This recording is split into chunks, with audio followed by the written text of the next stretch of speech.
జగిత్యాల జిల్లా ధర్మపురి పట్టణంలో శుక్రవారం రోజున కాంగ్రెస్ పార్టీ ఏర్పాటు చేసిన మీడియా సమావేశంలో municipal floor leader Vemula Nagalakshmi పాల్గొన్నారు. ఈ సందర్భంగా వారు మాట్లాడుతూ రంజాన్ పండుగ సందర్భంగా మాజీ మంత్రి కొప్పుల ఈశ్వర్ ప్రెస్ మీట్ పెట్టి కాంగ్రెస్ ప్రభుత్వంపై అసత్య ఆరోపణలు చేయడం సరికాదని అన్నారు. లక్ష్మణ్ కుమార్ ను గెలిపించారని, గెలిచినా ఓడినా నిత్యం ప్రజల మధ్య ఉంటూ ప్రజల పక్షాన పోరాడిన వ్యక్తి లక్ష్మణ్ కుమార్ అని అన్నారు. మేము గెలిచిన 100 రోజుల్లో ఎటువంటి అభివృద్ధి చేశామని చెప్పడానికి మేము సిద్ధంగా ఉన్నామని సవాల్ విసిరారు.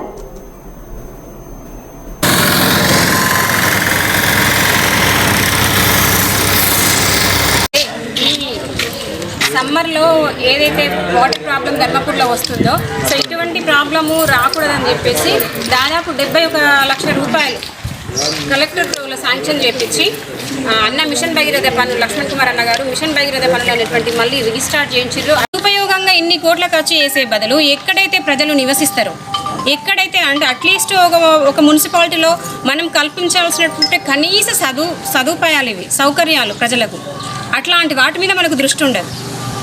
ప్రతి ఏరియాలో ఇప్పటికీ మంచినీటి సమస్య ఉంటుంది, ప్రతి ఏరియాలో కరెంటు పోల్ సమస్య ఉంటుంది, ప్రతి ఏరియాలో రోడ్డు సమస్య ఉంటుంది, ప్రతి ఏరియాలో డ్రైన్ సమస్య ఉంటుంది.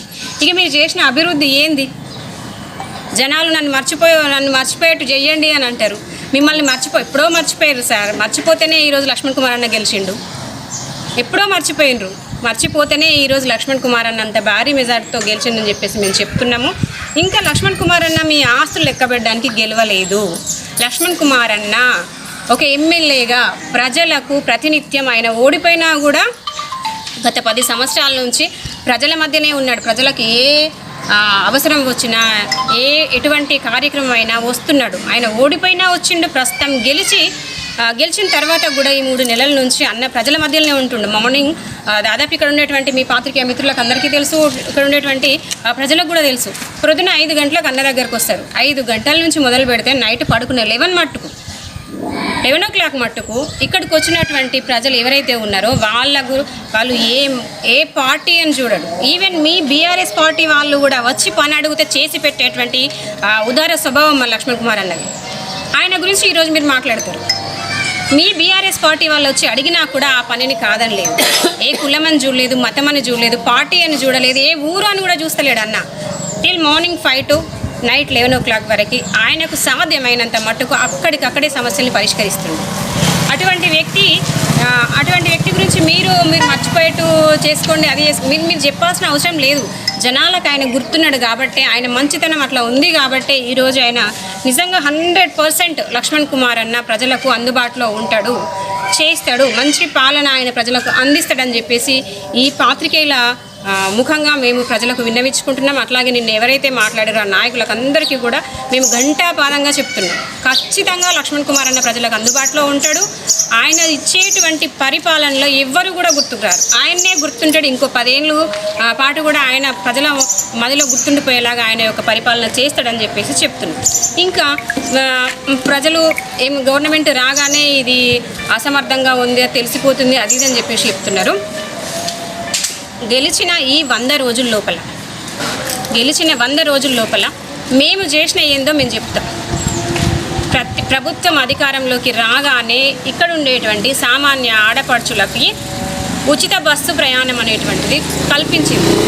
ఒకప్పుడు ఒక్కరు కూడా బస్సు ఎక్కడానికి ముందుకు రాలేదు. మీ గవర్నమెంట్ ఉన్నప్పుడు బస్సు అని చెప్పేసి ముందుకు రాలేదు. కానీ ఇప్పుడు మా గవర్నమెంట్లో ప్రతి ఆడపడుచు, ప్రతి సామాన్యమైన ఆడపడుచు బస్సు ఎక్కడానికి ఇష్టపడుతుంది, బస్సు ప్రయాణం జరుగుతుంది.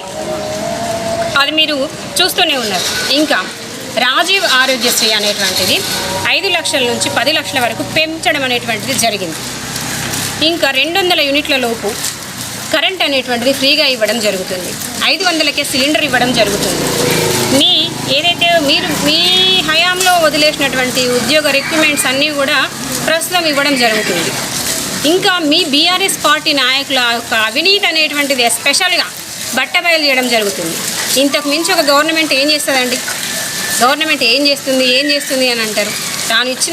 తాను ఏ విధంగానైతే చేయాలనుకుంటుందో అదే విధంగా గవర్నమెంట్ ప్రజలకు అందుబాటులో, కాంగ్రెస్ పార్టీ అంటేనే, కాంగ్రెస్ ప్రభుత్వం అంటేనే ప్రజల ప్రభుత్వం. ఆ పేద ప్రజలకు అందుబాటులో ఉండే పథకాలన్నింటినీ కూడా నిజంగా ఈరోజు అమలు చేయడానికి ఇంకా సిద్ధంగా ఉంది. సో అట్లాంటి ప్రభుత్వం గురించి మీకు మాట్లాడడానికి నోరెట్లా వస్తుందో మాకు తెలియదు. అట్లాగే అసెంబ్లీ ఇప్పుడు ప్రస్తుతానికి ఏదైతే రానున్నటువంటి ఎంపీ ఎలక్షన్స్ ఉన్నాయో ఆ ఎంపీ ఎలక్షన్ దృష్టిలో పెట్టుకొని మీరు చేసినటువంటి ఈ అబద్ధాలు కానీ అబద్ధపు మాటలు కానీ మోసాలు కానీ ఇవన్నీ కూడా ప్రజలు గమనిస్తున్నారు. వచ్చే పార్లమెంట్ ఎలక్షన్స్లో పెద్దపల్లి పార్లమెంటులో తరఫున పోటీ చేస్తున్నటువంటి మా వంశీ గారిని భారీ మెజార్టీతోటి ప్రజలు గెలిపిస్తారు. నాకు తెలిసి మీకు స్పష్టంగా ఈ పార్టీకి అర్థమైపోయి ఉంటుంది ఈ ఎలక్షన్స్లో మేము గెలవమని చెప్పేసి. అందుకే మీరు కొంచెం అదో రకంగా ఉండి ఈ విధమైన మాటలన్నీ మాట్లాడిర్రు. రానున్న రోజుల లోపల బీఆర్ఎస్ అసలు పార్టీ అనేదే లేకుండా కొలాప్స్ అయిపోతుందని చెప్పేసి నేను స్పష్టంగా గంటాపదంగా జనాల ప్రజల్లోకి అందరిలో తెలిసే విధంగా చెప్తున్నాను. కాబట్టి ఇకనైనా ఇట్లాంటి మాటలు మానుకొని ఇంకా మీరు ఇంకేమైనా చేయాలంటే ప్రజలకు పనులు చేయండి. అంతేగాని ఒకరి మీద నిందలేస్తే అబద్ధ మాటలతోటి ముందుకెళ్ళకండి అని చెప్పేసి చెప్పుకుంటున్నాను.